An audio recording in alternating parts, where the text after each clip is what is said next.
Good morning and welcome to Portland. Today I am at the Functional Fabric Fair and it is day 0. It is the conference for talking about the future of performance fabrics and fabrics in general and how the industry is trying to become more sustainable. And I am all for that. So I'm going to take you guys along with me and hopefully we can get some good information about the future of fabric. All right, so I just finished the Day 0 Sustainability Conference at the Functional Fabric Fair, and I just got back to the room. And let's talk about what I learned today, what I found, the information that I found super, super valuable. So they start off talking about regulations, laws coming out in Europe and the EU that will hopefully trickle over to the United States. And one of the biggest things that I found interesting, and they didn't focus on it, was there's this law that takes effect in July that is going to ban companies from destroying products. And I'll put up more information about it so that you can see the slide. But this really is interesting to me. And so these regulations for the EU are for all companies that ship or sell products in the EU. So this will affect a lot of American companies, and therefore I'm excited about it because those companies will then in turn, have to put those things in practice within their company in order to sell in Europe. So if they cannot destroy products, then will that, for us who are thrifters, upcyclers, will that in turn cause companies to more directly have to donate those products directly to thrift stores?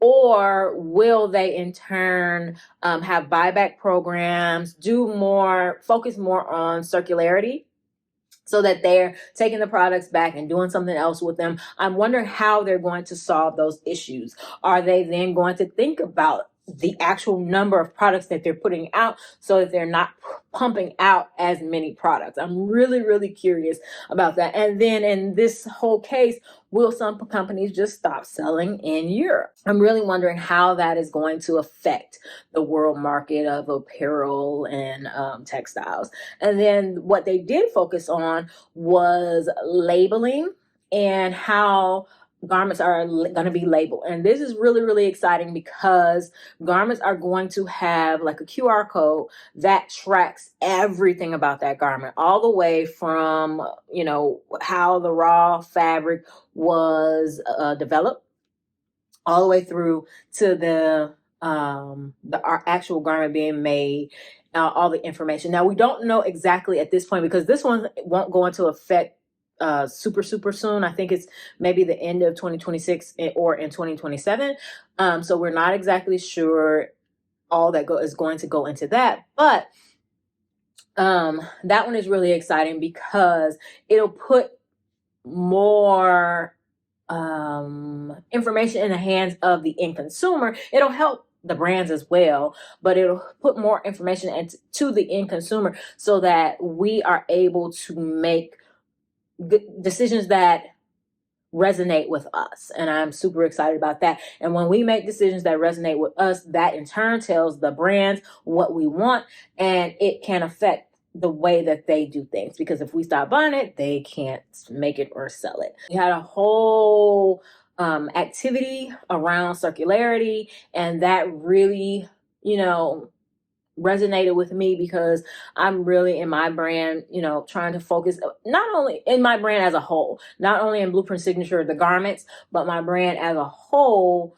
trying to make sure that everything is circular, because there's a lot of waste that can go into upcycling as well. We all know that. One of the people that I talked to that I really, really enjoyed speaking with was one of the people from the brand Jansport. She was in charge of their sustainability over there. Every time I come to this thing, I'm really excited to find out which brands are sending their people to these things, because that lets me know that brand is trying, because sustainability is a spectrum, and you go from where you are and you work towards a higher level of sustainability.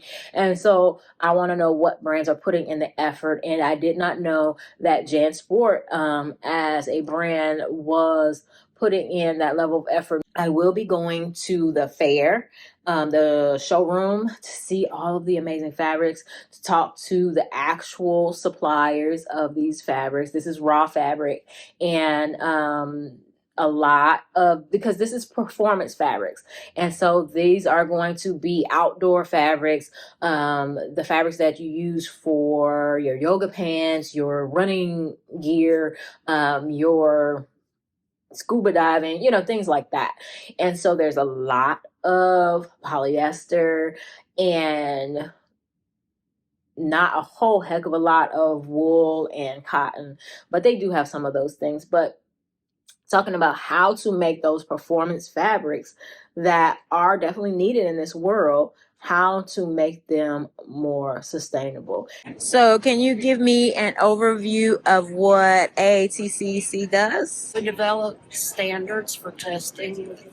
So is it testing textiles? Yes. Okay. So Like color management, UV. Nice. So this is for all type of textiles, not Right. just textiles for garments, but all types of textiles. Correct. Of course, testing is a big part of sustainability, because if we have testing standards, then nobody can get out of it. Right. Yeah, we don't do testing physically. We create. So you make the standards. Yes, we create. Well, I think that's even more important. Volunteers throughout industry. Oh, wow. Come together on committees and Okay. create the standards. Nice. So how is Teflon knitting the future? We start with the yarn and we're basically knitting garments that we're mostly focused on seamless wear. Okay. Really just what is the next So if it's knitted seamless, that means there's very little like left over, because you're knitting the whole garment in one. There's about 40% less wastage than like Okay. traditional cotton. So it also lasts longer because there's not the seams falling apart, etc. Yeah, that's You're true. getting like a lot more wear and tear. Okay. And what about the knit itself, like the material itself? How is that going towards the future as far as like sustainability and everything like that? So traditionally within seamless too, it's usually synthetic yarns, and we do a lot still of nylons and polyesters. We are moving more into natural fibers within activewear and pushing that forward. Okay. Using more cottons and wools and bamboo. Okay. Like some of that you can see there. Okay. So some of these are like bamboo and... Yeah, exactly. So this, for example, is bamboo. Oh, nice. Cotton. Okay. There's some wool here, so we're really trying to bring in the more natural fibers, and then we Nice. also work a lot with recycled nylons. Okay. Specifically, we did this. I don't have it with me, but I have this really cool swimwear collection I did that's all bio-based nylon that's derived from fishing nets. Oh, nice. So repurposing that and really trying to explore that way. So it's there's less wastage, it lasts longer, and then really trying to push like more natural fibers within Nice. So what can you tell me about the fabric that makes up these amazing bras that allows women to not have underwire? You can just tell you what you are looking for. Oh, yeah. With this. Yes. That's what I'm talking So about. these are the collection feather floor. Okay. Feather floor means that the sheer feather light fabrics engineered with the best technology. So all this like a bonding bra top, underwears, we do lots of bonding. Okay. Yeah. So silicone, PUR, whatever the bonding techniques we have. Let's go to the innovation zone. I'm looking for the future. Yeah. Wait a minute now. Bacterial melanin. Okay. Microbially produced melanin as a bio-based material for you people. Okay. Interesting. As long as it's artificially produced. Seaweed fiber. Ooh. Yes, collect the seaweed. Ooh. 3D printed fabric. I want to touch it. I need to touch it. 3D printed lace. 3D printed materials for shoes. I think that is amazing. Silk dye with wild brown. Silk dye with, okay. Cotton. Oh, so this is a dye. Gotta touch it. Ooh, that feels so good. I mean, it's silk, so of course it feels good. So, laser assisted textile coloration. Ooh. Okay, patterns put on with lasers. I actually wonder if I could do this. I need to test this with my laser. No. All right, now you guys know we're very focused on this. What does this say? New blue. A waterless. You guys are gonna love that. Digital colorization platform for denim that integrates color and finishing in a single post weave process.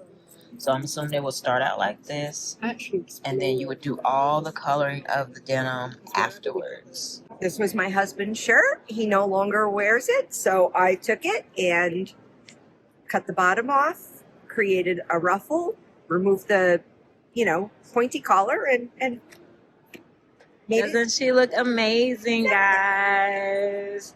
And this is the cotton booth, which, of course, one of our favorite things to upcycle. So thank you so much. Nice to see you. Hi. Hi there, how are you doing? I'm good. How are you guys? Good. So what's going on over here?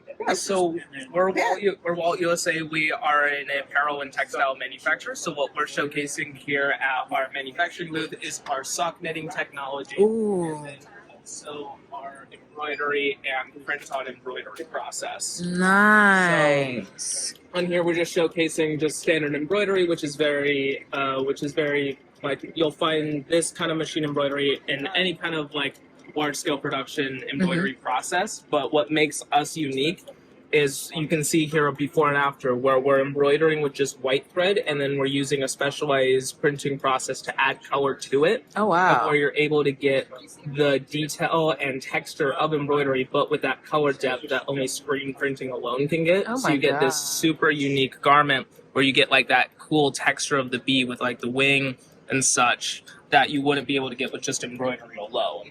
Wow. I had a blast touching all of the fabrics. Y'all know I am very tactile. I love, like this chair is giving me life. I love different textures of fabrics and materials in general. Wood, just anything tactile. I really, really love it. Seeing the patterns, textures, colors was absolutely amazing. Talking to the textile brands to see where their heads are at as far as sustainability. Some of them are cutting edge. Some of them are kind of,